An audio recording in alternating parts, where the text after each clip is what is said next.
Okay, well, good afternoon, everybody. My name is Caleb Saucer. I am the Director of Marketing for the Pentecostal Publishing House. We are excited to bring this important conversation to you regarding small groups. And really, it's part two of a conversation we began a few weeks ago talking about ongoing discipleship and how at the local church level, we can go big by growing small and utilizing these small groups as a method for creating a culture of ongoing discipleship. Before I introduce our two guests, I do want to do just a few housekeeping things here and introduce you to our software in case you have not used it before. First, you should see a chat feature. If you're watching on your computer, it's over to the right-hand side. If you're on your phone, it should be below the video portion there. We encourage you to utilize that chat feature today to ask questions, to engage in the discussion. If we have time at the end, we will pull a few of those questions for some Q&A and do the best that we can. If we're not able to get to those, we'll certainly try to respond to you via email after this webinar is over. Also, Darren, wherever you see that chat portion, that will kind of be your hub. You may also see a few files that are available there that we're giving away to you. I'll describe those a little bit later in the webinar, but you'll see an excerpt from a book and also a couple of free resources, some samples of the Discipleship Project that are available to you, and we want you to have those. But periodically during the conversation today, there will be polls that pop up that we use to spur some of this discussion. We're going to do a test poll right now. And so wherever you see that chat feature, you should see a poll pop up that says what best describes your role in the local church. And then you can select what that answer is. So whether it's pastor, it's an assistant pastor, it's a Sunday school teacher, a small group leader, or you're just a church member who is logging on for this discussion. We'll give this another 5-10 seconds here. Give you a second to fill this out before we close this poll down. In 5, 4, 3, 2, 1, we'll end the poll. It looks like on my end, I'm seeing that 18% today are pastors. Another 18% are assistant pastors, 25% Sunday school teachers, another 25% who are small group leaders. That's exciting. And then 12% who are church members. So we've got a good wide audience that we're speaking to today, and we're excited about that. Like I said, we encourage you to engage in the discussion utilizing these features on the side. If you have a question, there should be a little circle next to your comment that you can click and a red Q will pop up. That lets you know that it flagged it as a question, and then our team can easily pull those later for Q&A. So without further ado, we want to jump straight into this discussion. We're honored to have two individuals today who have much experience both in the local church world and in every facet of ministry you can imagine. First, we have Dr. Robin Johnston, who is the editor-in-chief for the United Pentecostal Church. He is also the head of the Division of Publications and oversees PPH, a former pastor who has served in just about every role you can imagine in the local church, and is a proponent of small groups and very experienced with this topic. Also, you see Brother Galen Thompson, who is the director of training for North American Missions, but his pedigree doesn't end there. He has been a pastor. He has served in a local church in various positions. He also brings a unique perspective today that I think you'll enjoy hearing about. He and his son manage something called Man Up Adventures. And I'll let him, I won't steal his thunder. He can kind of explain what this is, but he has a unique perspective on the idea of small groups, both within the local church and then also through the context of this Man Up Adventures that I'm excited for you to get to hear from today. So we're honored to be joined by them. Like I said, today is part two of a conversation. We've made the case for small groups. Our goal today is now to follow that up and to talk about the nuts and bolts of small groups and what it looks like to establish at an organizational level a small group ministry in the local church. So to get us started, I want to go straight to Brother Thompson today. And Brother Thompson, I'm going to ask that for those who are viewing this, I'd like for you to set this up, your experience with small groups, both in the local church and with Man Up Adventures, but then also make the case to us today. Why are small groups a vital part, or why should they be a vital part of the local church? Sure. Thank you. I appreciate the opportunity to serve and to be on with you today in the webinar and to be on with Brother Johnston. A little bit about myself. My wife and I, back in the early 80s, started a church in rural Minnesota, southern Minnesota. At that time, Jack Yance was the home missions director.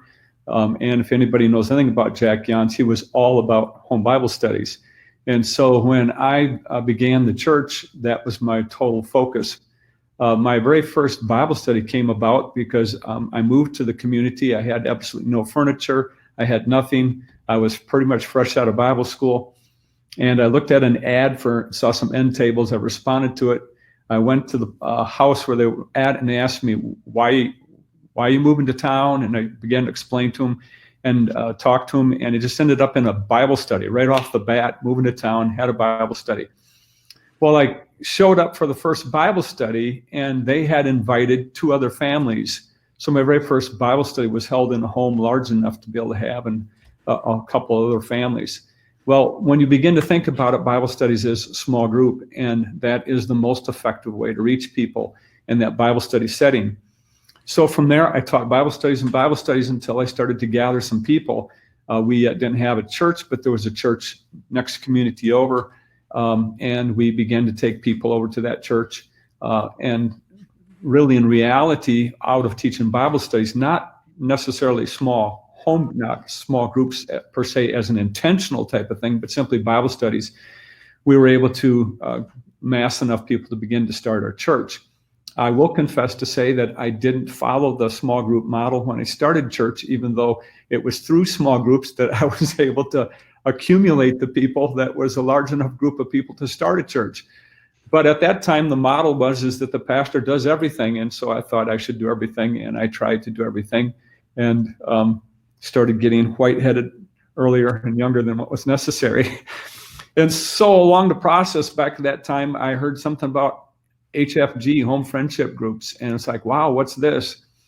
And as I began to read about it, I thought, this is the answer. All I'm going to do is burn myself out trying to do it. And I wasn't training other people to do what I was doing. And I went to New Wineskins, which a number of people probably heard of, which was the training for it.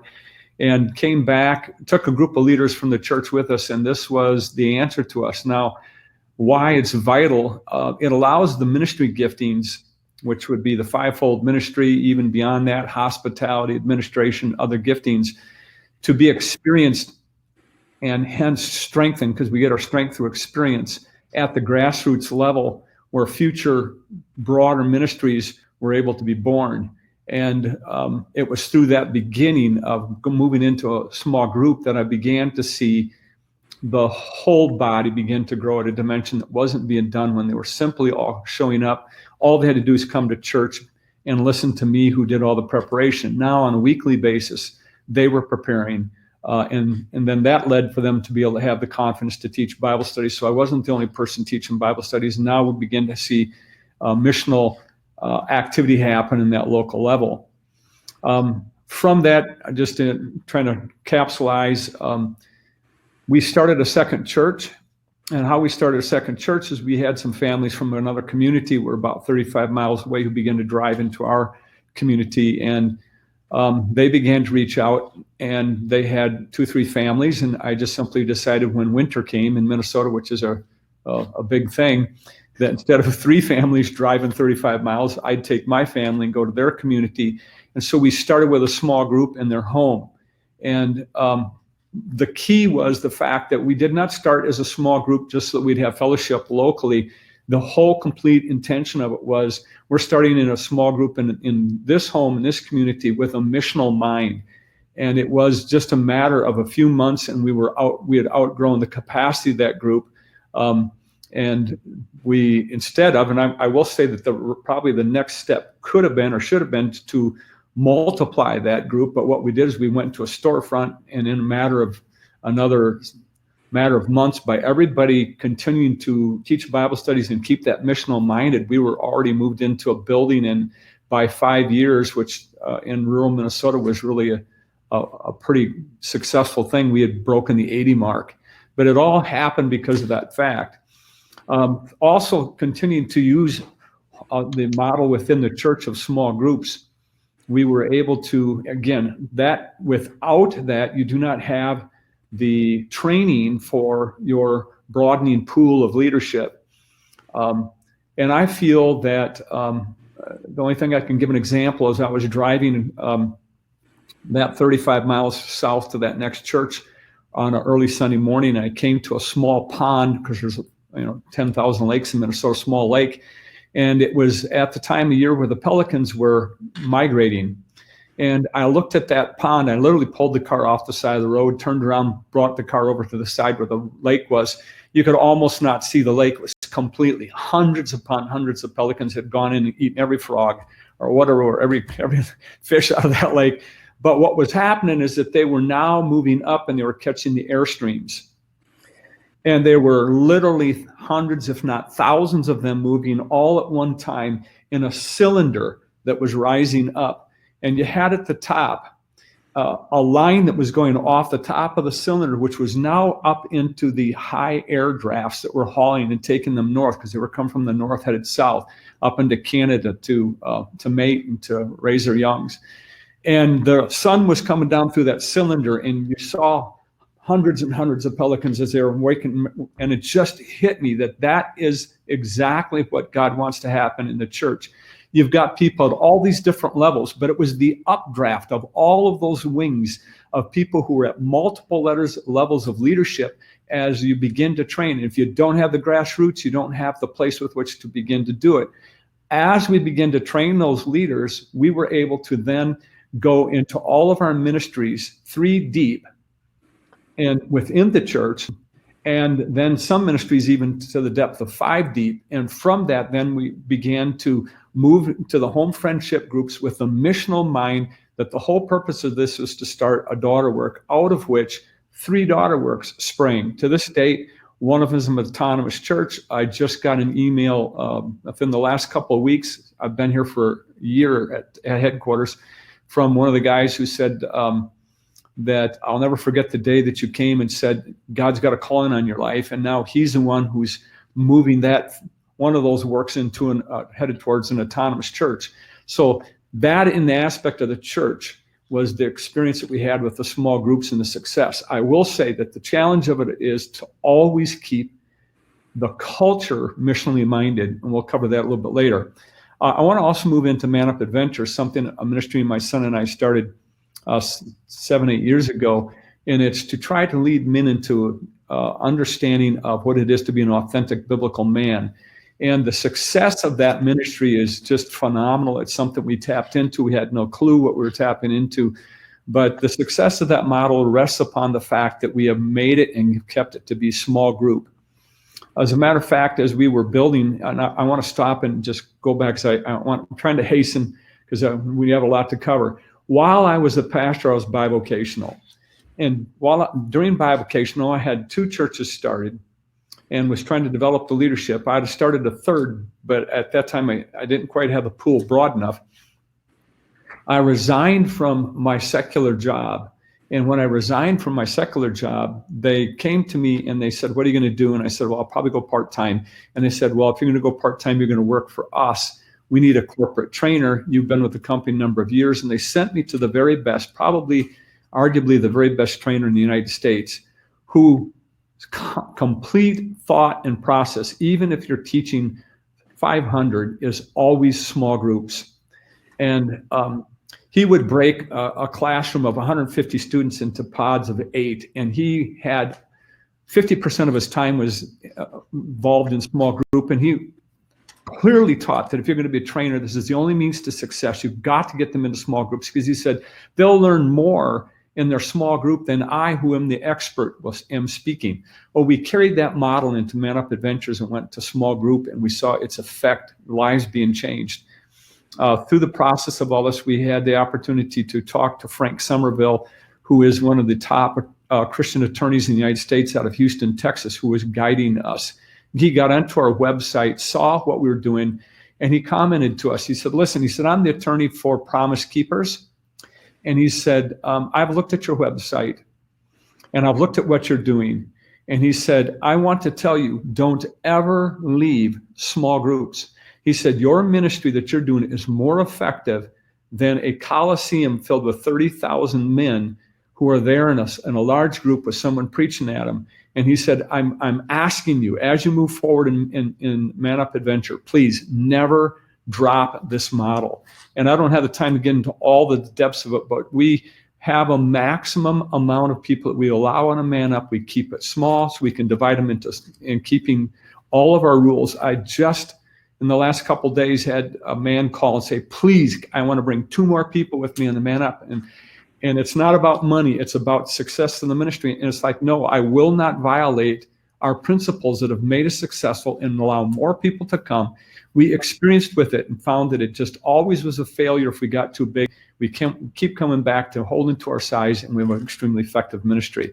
And I will say, the most effective learning environment by the people who have spent their entire lives studying it, even top trainer in the United States, who would train and be the person that all of media and Hollywood would have to help them teach their efforts, said small group is by far the most effective measure for training. And that is because it creates an environment that's the most opens the mind the most for learning and retention through openness and transparency that cannot be attained in any other setting. So very fast. I hope I wasn't too long, too quick. No, that's okay. That's okay. I'm excited about it. Yeah, awesome experience. And you'll see as we continue this conversation, get into the nuts and bolts, how some of this has played into what he's talking about here. So excited about that. Dr. Johnston, I want to come to you very quickly. And for those who didn't attend the last webinar where we kind of set this conversation up, there was an illustration that you gave about halfway through utilizing this 3-legged stool model. Because I think it's foundational to the conversation we're wanting to have about small groups, can you just quickly share what the 3 elements you feel are crucial in every successful small group? Sure, I learned this from Lyman Coleman, who for years ran Serendipity, which was kind of a small group house. So, and it's what we practiced when I pastored a church, and then as I worked on churches here in the St. Louis area. The 3 legs of a 3-legged stool for small groups: Bible study, some kind of caring or pastoral care, and some kind of mission. So the way you divide that, whether the small group is intentionally Bible study, and so you're doing, if it's an hour meeting, you're doing 50 minutes of Bible study, or it is a somewhere in that the other 10 minutes you needed to check on everybody and see how they're doing spiritually, and hopefully, once a quarter, once a month, you do something together as a group that shows them, lives out the mission of what it means to be a Christian. But you might have a group that's more missionally focused, in the sense that, and I was thinking about the seminar a couple of weeks ago on a Saturday. I married into a large family in St. Louis. My oldest brother-in-law passed away a year ago. And so the family got together on a Saturday and said, we need to go to Julia, that's the sister-in-law. We need to go to her house and work on her house. So that was the mission. So there was a small group that was formed unintentionally, but maybe very intentionally. So the call went out to the members of the small group, which really was the family. Come out and get some painting. We got to replace some deck boards. We got to do that kind of stuff. So that was kind of the primary function, but obviously it was pastoral care.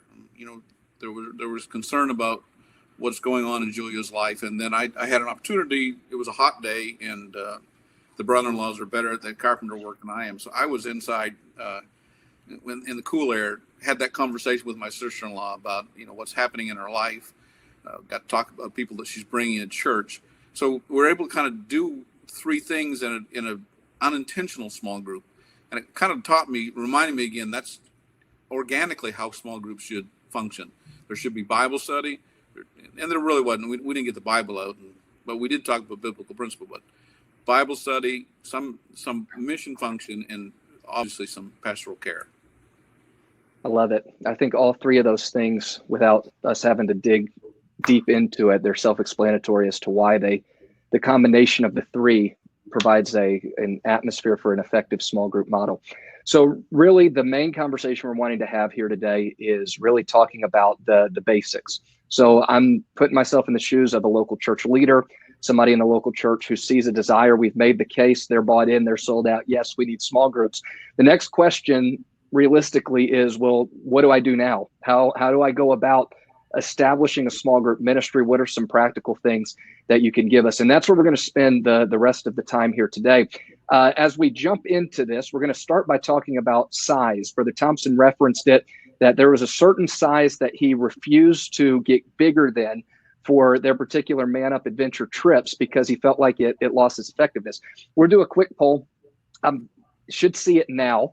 I'm curious in these answers. Again, if you're on your phone, you may have to minimize your files to see the poll, but hopefully you can see this. If you're on your computer, it should be over to the right-hand side. But the question is, what is the ideal size of a small group? Is it 1 to 5 people? Is it 6 to 10 people, 11 to 15 people, 16 to 20 people, or 20 or more people? What is the ideal size of a small group? We'll give this just a second more. Let everybody respond here. Okay, we'll close it in 5, 4, 3, 2, and 1. So hopefully you can see the results there. 9% say that the ideal size is 1 to 5 people. 64% say the ideal size is 6 to 10 people. 22% say 11 to 15, and then another 3% say 16 to 20. And then nobody believes that 20 or more, surely it couldn't be that answer, is the ideal size for a small group. Brother Thompson, I want to come straight back to you here. And I want you to build off of kind of how you laid the foundation earlier. In your mind, what is the ideal size for a small group, and why would you make that case? Sure. First of all, when being trained on by a national trainer in the aspect of being a corporate trainer and working things through small groups, that what I was taught was that the ideal number, ideal is 5 to 6, 5 to 7, somewhere in that range. However, what they set down for the category as a limit is that, let's just take that to say 5 to 8 was what he said would be ideal. Once you get past 8, taking to the number of 10, even 9, oftentimes we find that at 9, you're going to have a natural subgroup happening where 4 people will click together in one area, where 5 will click together in another. And so the dimension of the openness and the dimension of transparency starts to dilute, where people start to be a little bit more cautious about it once you get into that area. And then by nature of it, they will begin to start to revert into 2 groups that are working simultaneously, which then creates more difficulty for the facilitator or the teacher to be able to maintain and get the results that they need. We have set for a goal 8 in our Man Up Adventures. There are times we will let 9. My son and I both have a number of years, so we're fairly experienced in being able to handle that, but we absolutely refuse to even allow 10.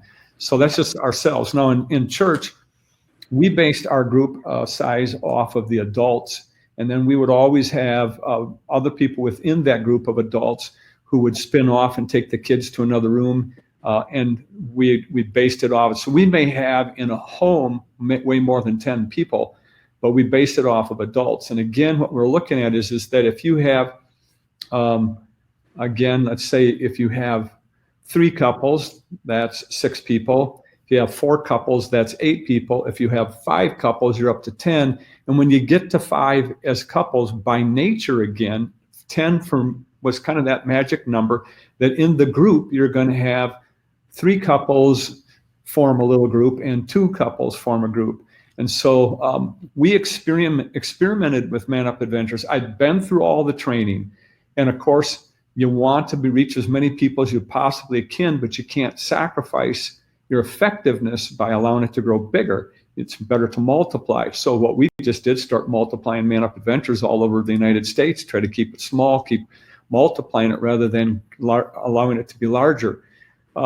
We had a pastor call who actually had been on a Man Up, and it completely revolutionized his life and some of the people from his church.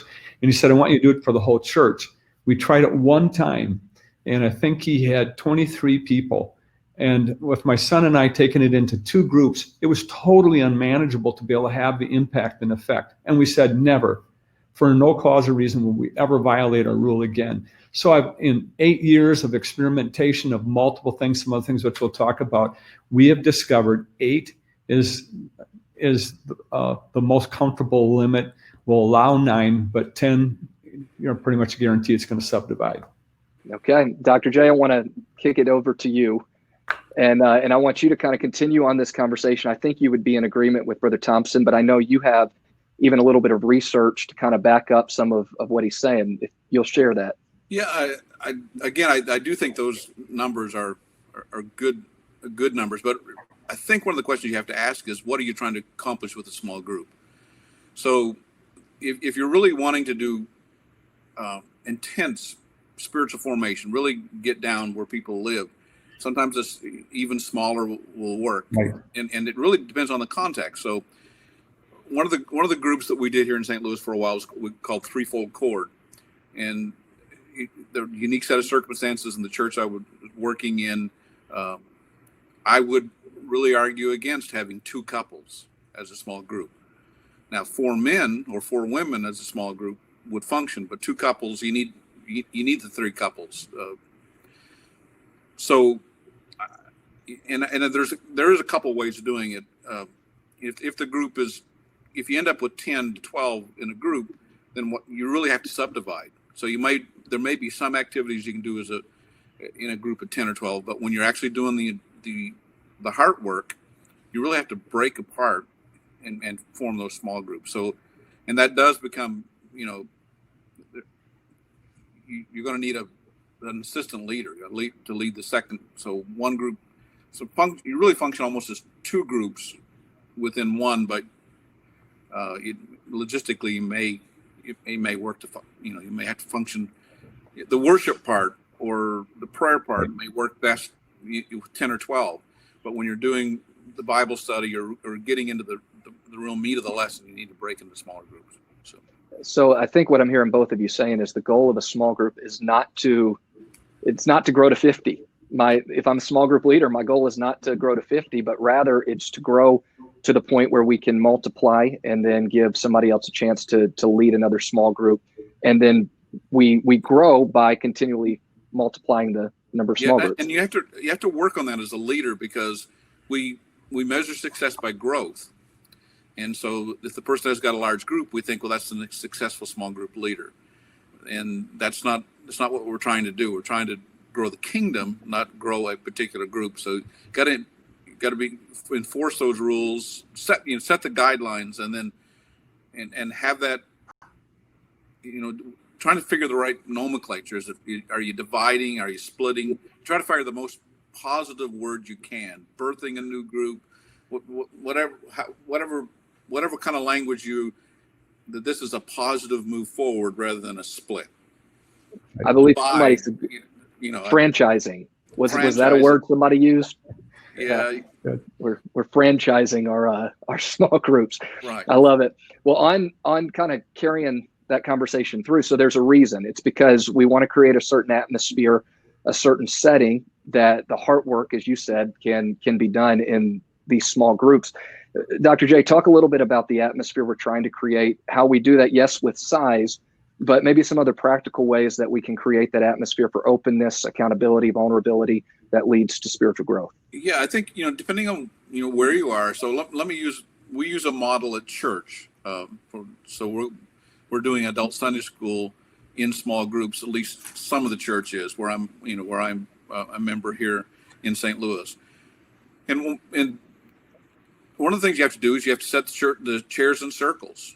If you set the chairs like a classroom, then you default to lecture. It doesn't open up. So you got to have it in circles. In a home, sometimes it's better not to be around the kitchen table. To remove the table and set the chairs again up in a circle. And depending, I think you send some nonverbal cues that are incredibly important. When I was doing small groups in a local church, home groups, we kept one chair empty all the time, and part of the ritual of the small group was we prayed for that empty chair. God would help us bring a new member into the group. It was a kind of an open group when we were trying to grow the church. So you set it up in a circle or an oval. You're going to, as a facilitator, you're going to be seated like everybody else is seated. Right. And I think that's that's probably the most important thing that, and the hardest thing to overcome. There's a natural tendency to set things up in classroom, and they've got to be in circles.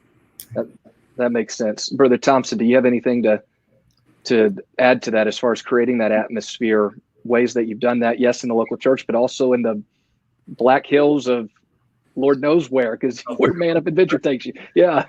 Well, everything we do when we teach on Man Up Adventures is trailside. So they have to come with rain gear or whatever to handle it. And when we're teaching trailside, we'll scout a spot where we can find a good classroom. But our classrooms are typically exactly what he said, where we're teaching from the midst of the class, not to the class. Where guys are sitting on rocks, or in some places we'll have sawed off stumps. We're in a circle where we're talking. And the most effective piece of what we do in Man Up Adventures called our fireside chats. So we have had at least a couple lessons trailside on our hike that day, but that night we come back to download, to put it deep within, where they're going to go over and they're going to talk about how did God talk to them in this lesson? What was the biggest takeaway? And we're sitting around a fire. And it just opens unbelievable. And my son and I have come to the conclusion that more is done either two guys walking beside each other on a trail or in our nighttime sessions than are done in any of our lessons, because it's then when what we've taught becomes downloaded even further. And that's our huge success point. So again, even if on a rare occasion we might go inside, we may go into a small cabin or someplace, but again, we're going to follow the pattern of sitting in a circle. Now, and I will state one thing. Bob Pike is the name of the guy that I was trained under for corporate training. And he said that all of the studies that have been done, our church model and most of our lecture halls are not set up for the optimum learning. And so when you come to something like a launch training, you will see we use round tables, because we're going to do some lecture. And when we do our lecture, we generally try to do our lecture from within all the round tables. And then we only lecture certain segments, and we have the discussion being held at that table, and that's where the learning happens. I love it. I know all of us would agree that the benefit of small groups really is that discussion atmosphere, that yes, there's going to be a teaching component, but it's when people begin to talk among themselves that something becomes alive and personal for them. And so creating that atmosphere, creating that culture. But Thompson, I want you to talk for a second about the challenge. I would view it as a challenge. So again, putting myself in the shoes of a church leader. Okay, I'm bought in. I want to have small groups, but now I've got to look at my congregation. I've got to figure out how to divide the adults. Let's just take the adults for instance. Got to divide them into small groups somehow. So looking at demographics, looking at interest, how can we go about looking to segment people and put them in these small groups from an organizational standpoint? Sure. We've tried and experienced with our, tried several different things. Interest, people like interest. And, that can be done. And we've also done it based upon age, where we've had, the old timers, which I'm getting there, the youth, and so on and so forth. What we came back to and found for ourselves to be the most successful was to do it by families rather than by even interest, or if it is interest with families. And the reason why I say the interest, there's nothing wrong with it. And I know some churches who use it and use it marvelously. I'm not trying to denigrate that, but for us, the family has the elements. The family is the first institution created. The families is the foundation for a church, which is nothing more than cooperating, collaborating families. When you look in the Bible, the apostolic model was in the home is where the churches started. They didn't have buildings, and it was built on families. And what happens is you have the father there, you've got the wife there, you've got all of the elements that are there, plus you have multi-generational that just brings an element that we found to be the most successful for us. Even in the aspect of Man Up Adventures and jumping back and forth to it, having gotten the position at headquarters, and prior to that doing some contract work for headquarters for the last couple of years, I haven't made it to all the Man Up adventures. And my son and I had been doing some experimenting on if I'm there, not there, if I'm there, back and forth, and measuring things. And this year I had a man come up to me on the last trip I was on, and he said to me, he said, "You don't know who I am, but I'm an alumni." And he said, "I just want you to know that I'm on this trip." He said, "The dimension of this trip is completely different than the dimension of the trip that I was on before, because when you weren't there, you were replaced by someone who was a peer of your son." And he said, without that sage, and he wasn't trying to say that I'm more intelligent, but it's that whole different element. Without the sage in the group, he said, I'm sitting here saying, this is a completely different Man Up because there's a sage there. And so I feel that just validated what we saw, that our most successful was to do it as families rather than interest groups. And we literally disbanded doing our youth that way.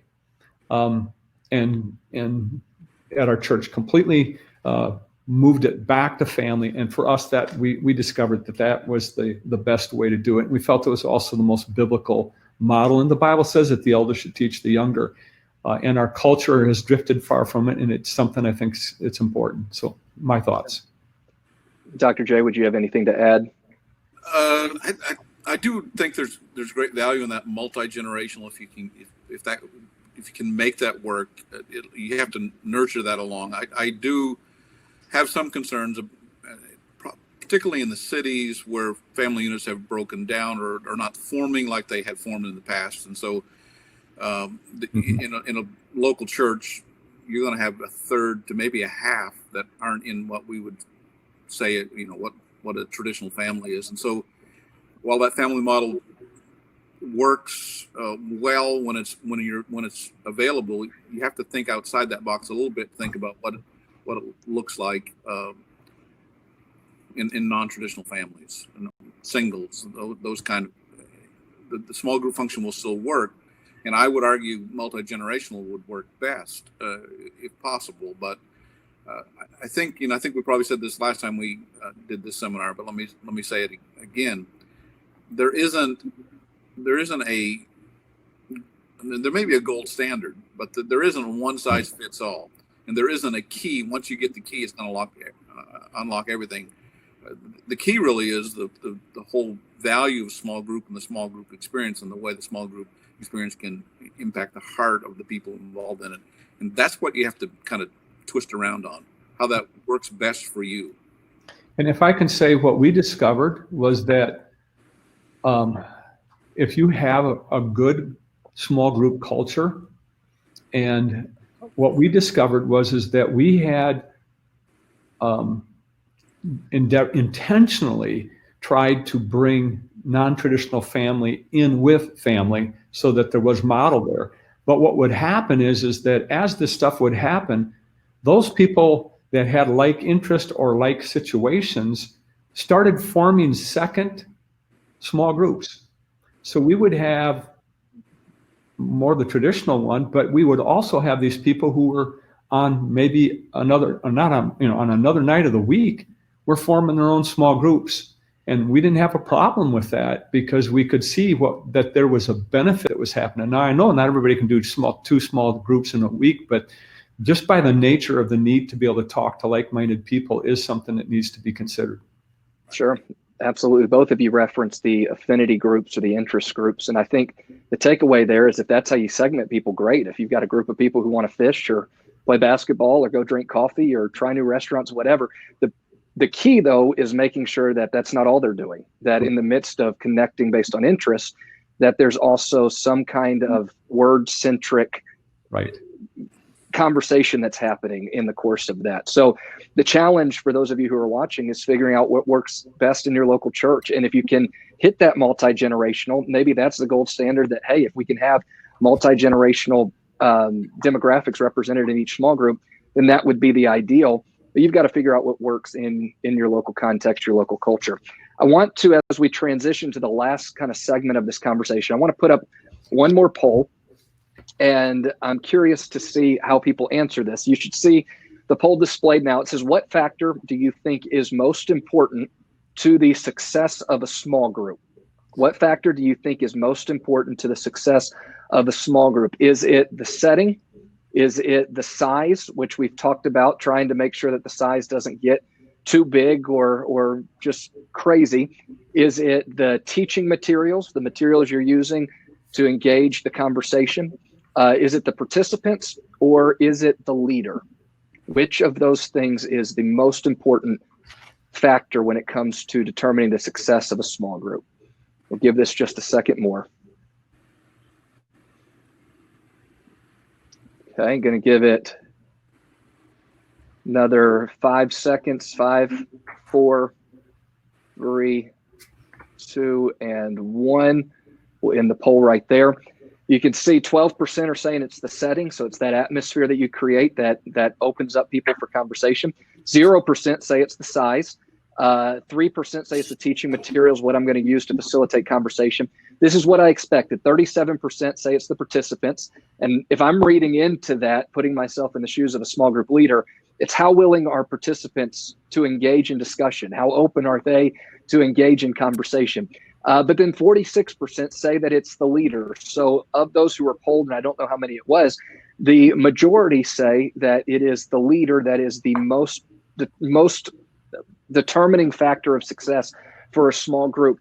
That's kind of what I figured. So we deliberately set that question up to segue to this last portion of this conversation, which is to discuss the leadership of small groups. So we've talked about size, we've talked about atmosphere, we've talked about how to break them up. But what we understand, if these are going to be successful, if we're going to be able to have these groups that are no more than 8, as you guys have suggested, then we've got to have dedicated, qualified leaders in a number of them in order to facilitate the small group model throughout the local church. So I want to come to you, Brother Thompson, and I want to just simply ask, whenever it comes to setting up small groups in the local church, who do we pick to lead? How do we find leaders? What are we looking for in those who would be small group leaders? Sure.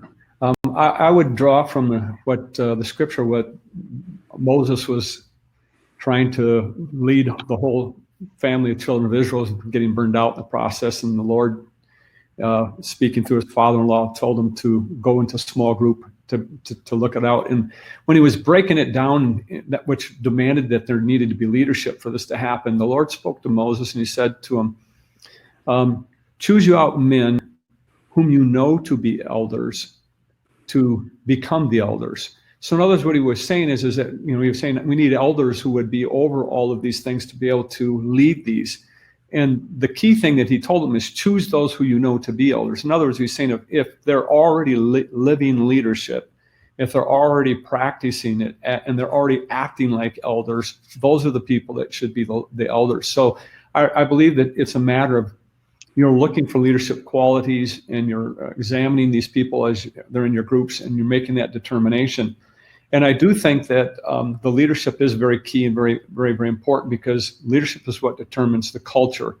And the stating, the phrase is that culture eats strategy for breakfast. So, we can have all the planning, but if our culture isn't correct, our success isn't going to be there. So that comes from leadership. And because that comes from leadership, it's very important on how we do it. So then we ask ourselves, well, how should that, what should we be looking for? My first thing that I taught when in building our leadership was, how did Jesus define leadership? And I take a look at what he said in Matthew chapter 20, verse 25 through 28. He said, you know that the rulers of the Gentiles lord it over them, and their great men exercise authority over them. It's not this way among you, but whoever wishes to become great among you shall be your servant. Or in the King James it says minister. And whoever wishes to be first or chief among you should be the slave or servant. Just as the Son of Man did not come to be served, but to serve and to give his life as a ransom to many. So understanding the definition of a minister is a servant, or a waiter, literally a waiter on tables, to take that towel, put it over there, and you're there to serve. That servant heart, to me, is the very first element because of what Jesus taught. And so I would look at that, because leadership to Jesus wasn't about a position. It was about how someone related to other people. And that's the very first thing that I would look for. The next thing is that we did is we just simply took Acts chapter 6 when they were looking to take and and to develop the leadership at the first incident where there was a need for more leadership in the New Testament church. And what we found is that the Lord, through the leadership, was saying, let's choose out from amongst us. And then some qualities were given, not really criterias, but qualities more than qualifications. And it was to choose out from among you someone with good reputation or good report, as it says in the King James Version, someone who's full of the Holy Ghost, which would be spiritually minded, spiritually sensitive, because anointing is essential, and sensitivity to the Spirit in small groups is very, very key. I think it's every bit as key there as it is in a larger setting. So that's important. The other one is full of wisdom, which is practical minded. We need the spiritual minded, but we need the balance of someone who's also practically minded. The fourth one is full of faith. And faith to me is someone who's visionary. Faith is forward looking. Faith is seeing. Faith is being persuaded of. It's embracing and confessing what God wants to have happen. So if we can back all the way up and think about the aspect, certainly they have to have a good reputation and honest report that amongst their peers, Holy Ghost filled, and their spirit sensitive to the Spirit, still practical minded and full of faith. Those four qualifications, not saying qualifications, they're qualities, not qualifications, they're qualities that they possess, was what I was searching for. And I know that Paul gives other things in the scripture for a bishop, and on the level of what we're looking for in this level of leadership, I didn't go to that depth. I just said, let's just use the simplicity of these four things along with a servant heart. I noticed you didn't say they had to be licensed with the United Pentecostal Church. I noticed you didn't say they had to have a Bible college degree. No, they do not. I noticed that you, in other words, what I think you're implying is that, and I think you said it earlier, is this is a great opportunity to train future leaders. So if we need a shallow end of the pool, facilitating and leading a small group discussion could be a great opportunity to prove and to train and put future leaders in an environment to do so. I honestly believe that in a small group, you can have your future fivefold ministry. Where does the ministry come from? It has to come from somewhere. Sure. We have to be starting that whole process. So if there's someone who's evangelistic, an evangelist that's in your small group, we need to be allowing that person to exercise their ministry, but also teaching him that he needs to be bringing up that person beneath, because again, we got this, create this cylinder where the draft is constantly pulling up more people who can get up and fly off. So all the ministry capabilities are generally within there, and it's just a matter of having someone who can be a servant and will create an environment to help lift that leadership up. Absolutely. So good. So good. Dr. J, we're going to come to you and we're going to start bringing this down as we start winding down this conversation. But I had a mentor who told me one time, he said, it's easy to put somebody on a team. It's difficult to take them off.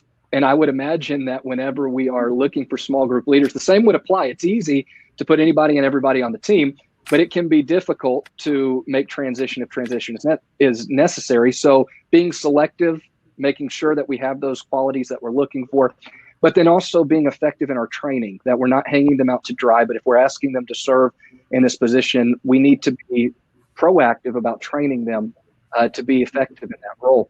What could you say on this idea of training? In fact, we had somebody who asked if we have small group training on Ministry Central. The short answer is not yet, but it's a conversation that we're having. But what would you suggest? How could we train at a local level?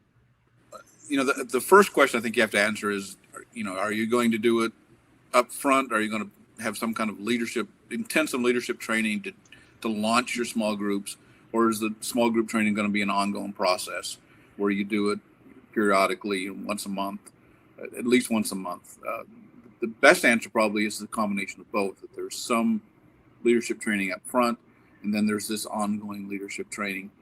Because I think when you're involved in the process, you learn new questions. It's graduating from a college, you think you have all the answers till you get out in the workforce and find out that there were some of the answers. So, and then I would create some kind of function where my leaders are talking to me or whoever's over the small group, so that you adjust your training to fit what the needs are. If no one's, if someone's dominating a small group and they really want to get this conversation going, but they've got one person in that small group that is a dominating personality, has the answer for everything. No one wants to talk because they know they're going to get over talked by this person. Well, you're going to have to do some training about how to deal with difficult people. But if there aren't any difficult people in that group, spending 3 weeks training how to deal with difficult people is not productive. So the leadership topics really grow out of what are the needs of the leaders. And, you teach foundational principles, and then you adjust your training to ask the leaders, where are you struggling? Where do you think you need to improve? And do you train to the need? Train broad principally, and then train to the need that people have in the groups. And in many ways, the best training would be small group training as well. So you break your if you're telling your small group people, set it up on a circle, have it conversational, and then you bring them in for training, and you set up as in the classroom, and you stand up as the expert, then you've just killed. Somehow I didn't turn my phone off. I'm sorry. Thought I did. You just taught against you really taught what you really believe, and they see that, and that's what they're going to try. They're going to end up in lecture form of it because that's what the leader did. Sure, Brother Thompson. Anything you'd want to throw on training? I would, something I was thinking of maybe in other areas is that I think it's key to train them in the aspect of I set ground rules and help them understand that in order to have success within this, there has to be ground rules. Well, then I have to, just exactly what he said, I have to model those ground rules in everything I do. Man Up Adventures, we have ground rules for everything we do. In our case, for our small groups at our church, there were ground rules. And I'd be happy just to give, not take time right now, but to just give a slide that's got what our ground rules were. Sure. Be able to help the people to establish ground rules. I think that's great. If you're willing to share that with us, we can email it out to all those who registered for this event, so that way they're able to have that list. We are committed to keeping these webinars under an hour, and I know that we are bumping up against that time. And so I know there were a few questions that were asked, and I apologize if we're not able to get to all of them, but we do commit to responding to you via email.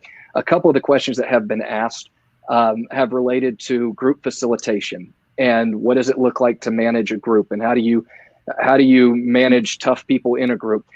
No, we've talked internally about the need for even a third webinar where we would have that conversation of facilitating a small group and some of the unique challenges that come with that. And so I would encourage you, if you're watching and you have those questions, please be on the lookout for a third installment of this conversation. To close this out, though, I first want to thank both of these gentlemen for their time. I know they're very busy, and I know they're pressing up against other meetings today, but I'm grateful that they've taken the time to join and share their experience and what valuable experience it is. We do want to leave you just with a few resources, and there were a few questions about resources. What should I teach? Some additional resources for small groups. Under that Files tab, you'll see an excerpt from a book called Teaching to Transform Hearts. This is written by Leanne Alexander, who is an expert in the field of adult Sunday school and teaching, and in Sunday school in general, but also in small groups. And so she has written and provided the excerpt from her book related to small groups. And so we're grateful she was willing to share. What I would ask is, if you enjoy that section, then feel free to go pick up the book on pentecostalpublishing.com, and you'll enjoy the rest of the book. But she's provided that, made that available. Also, there are some free samples from the Discipleship Project, which is one of the 3 curriculum lines that we produce at the Pentecostal Publishing House. Specifically within the Discipleship Project, though, we have some elements that are geared towards small groups, some conversation starters, some facilitators guides, and then even participant guides. And so we wanted to share some examples of that. If you're interested in learning more about the Discipleship Project, again, you can visit pentecostalpublishing.com and you can have access to that. And the last resource I would share is a web-based resource called Discipleship Central. You can find this at discipleshipcentral.com. It is a video-based, audio-based, media-driven resource that really is set up to help facilitate small groups. There are Discipleship Central original series that are video series with these 8 to 10 minute video introductions or lessons that also are accompanied by facilitator guides that you can use in order to engage your group in a conversation, and many other great resources that, especially if you're working with new converts, to be able to point them in that direction, this would be a great tool for you to leverage. That's discipleshipcentral.com. Again, thank you to Brother Thompson, to Brother Johnston for your time today. Appreciate sincerely you taking time to share a great experience. To those of you who joined us, thank you for participating in this webinar. This will be available to rewatch both on our Facebook page and on our YouTube channel. If there was something that you missed or you want to go back or share it with somebody else, we'll make this available. And then also we'll be looking to have some more of these conversations in the upcoming future. But in the meantime, we pray that God blesses you in your efforts, especially during COVID. Never a better time to figure out this small group model than while we're working during these unique challenges the church is facing today. But we pray God blesses you in your efforts to establish a small group ministry. And if we can ever serve you in any way, please don't hesitate to reach out to our team, and we'd be happy to do it. Thank you so much. Have a great rest of your day. God bless you all. See you.